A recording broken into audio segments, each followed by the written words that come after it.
ಗುರುಭ್ಯೋ ನಮಃ.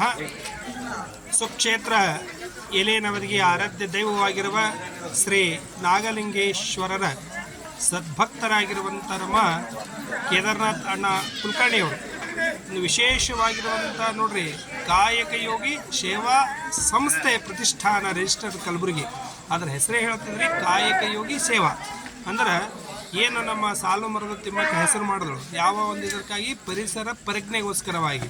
ತನಗೆ ಮಕ್ಕಳಿದ್ದಿಲ್ಲ ಆದರೂ ಕೂಡ ಸತಿಪತಿಗಳು ಕೂಡಿಕೊಂಡು ನಟ್ಟಿರುವಂಥ ಸಸ್ಯಗಳು ಇವತ್ತು ಅವನ್ನೇ ಮಕ್ಕಳಾಗಿ ಹೆಂಗೆ ಸಾಕಿ ಇವತ್ತು ಜಗತ್ ಪ್ರಸಿದ್ಧಿ ಆಗ್ಯಾಳ. ಅದೇ ನಿಟ್ಟಿನೊಳಗೆ ನಮ್ಮ ಎಲೆನವದಿಗೆಯ ಸದ್ಭಕ್ತರಾದ ಕೇದಾರನಾಥಣ್ಣವರು ಸಸಿ ವಿತರಣೆ ಮಾಡುವುದನ್ನು ಮೊದಲೇ ಮಾಡಿಕೊಂಡು ಆಮೇಲೆ ಸಾಕ್ಷರತಾ ಅಭಿಯಾನಕ್ಕೋಸ್ಕರವಾಗಿ ಗ್ರಂಥಾಲಯಗಳನ್ನು ಉದ್ಘಾಟನೆ ಮಾಡಿಕೊಂಡಿರ್ಬೋದಾಗಿದ್ದು. ದೀನ ದಲಿತರಿಗೆ ಬಡವರ ಅನ್ನದೇ ಎಲ್ಲಿ ಅವಶ್ಯಕತೆ ಇದೆ ಅಲ್ಲಿ ಅನ್ನ ದಾಸೋಹ ಆಗಿರ್ಬೋದು, ಪಠ್ಯೇತರ ಅಂದರೆ ಪುಸ್ತಕ ಪಾಟಿ ಕೈಚೀಲಗಳು ದಾನ ಕೊಡುವುದಾಗಿರ್ಬೋದು.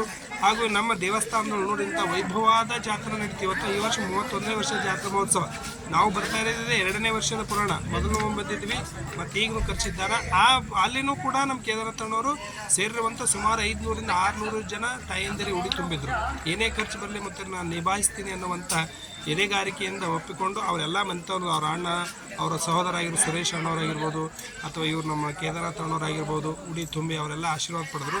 ಮತ್ತು ಈ ವರ್ಷವೂ ಕೂಡ ನೋಡ್ರಿ, ಆ ವರ್ಷ ಮಾಡಿ ಇವತ್ತು ಬಿಡಲಿಲ್ಲ ಅವರು. ಮತ್ತು ನಮ್ಮ ಮುತ್ತೇರಿ ಈ ವರ್ಷ ನನ್ನ ಸೇವಾ ಇದ್ದೇ ಇರ್ತದೆ ಅನ್ನೋವಂಥ ಭಕ್ತಿ, ಅಂತಹ ಭಕ್ತಿ ನೋಡ್ರಿ ನಮ್ಮ ಕೇದಾರನಾಥ್ ಅಣ್ಣವ್ರದ್ದು. ಯಾಕಂದ್ರೆ ಒಂದು ಸಲ ನಾವು ಕೊಟ್ಟಿವತ್ತು ಬಿಡ ಮಂದಿನೇ ಭಾಳ. ಆದ್ರೆ ಕೇದಾರನಾಥ್ ಪ್ರತಿ ವರ್ಷ ಅಪರ ಇದು ಎಲ್ಲಿ ಥರ ನಡೆಯುವವರೆಗೂ ನಮ್ಮ ಕಾಯಕ ಯೋಗಿ ಸೇವಾ ಸಂಸ್ಥೆ ಪ್ರತಿಷ್ಠಾನದಿಂದ ಉಡಿ ತುಂಬೋ ಕಾರ್ಯಕ್ರಮ ನಿರಂತರ ಆಗುವಂಗೆ ನೀವು ಆಶೀರ್ವಾದ ಮಾಡಿರಿ ಅಂತೇಳಿ ಭಕ್ತಿಯಿಂದ ಬೇಡ್ಕೊಂಡ್ರು ನೋಡ್ರಿ. ಅಂತಹ ಭಕ್ತಿ, ಅದಕ್ಕೆ ಅವರ ಭಕ್ತಿಗೆ ಒಳಗಿರುವಂಥ ನಾಗಲಿಂಗೇಶ್ವರ ನಮ್ಮ ಗುಡ್ಡಾಪುರ ದಾನೇಶ್ವರಿ ತಾಯಿ ಅನಂತ ಆಶೀರ್ವಾದವನ್ನು ಕೊಟ್ಟು ಹೀಗೆ ಅವರ ಸಮಾಜ ಕಾರ್ಯ ನಡೀತಾ ಇರಲಿ, ನಿಲ್ಲದ ಹಾಗೆ ಅವ್ರು ಹೆಂಗೆ ಸಮಾಜ ಸೇವೆ ಮಾಡ್ಕೊತ ಹೋಗ್ತಾರೆ. ದಯಾಘನ ಪಾರ್ವತಿ ಪರಮೇಶ್ವರರು ಅವರಿಗೆ ಅನಂತ ಆಶೀರ್ವಾದವನ್ನು ಮಾಡಲಿ ಅಂತೇಳಿ ನಮ್ಮ ಆತ್ಮದಿಂದ ಅಂದರೆ ಶ್ರೀವೇದಮೂರ್ತಿ ಸಿದ್ದೇಶ್ವರ ಶಾಸ್ತ್ರಿಗಳು ಹಿರೇಮಠ್ ಅವರು ಆ ದೇವರಲ್ಲಿ ಪ್ರಾರ್ಥಿಸುತ್ತಾ ಮಂಗಲವನ್ನು ಹಾರೈಸ್ತಾ ಇದ್ದೇವೆ. ಓಂ ಶಾಂತಿ ಶಾಂತಿ.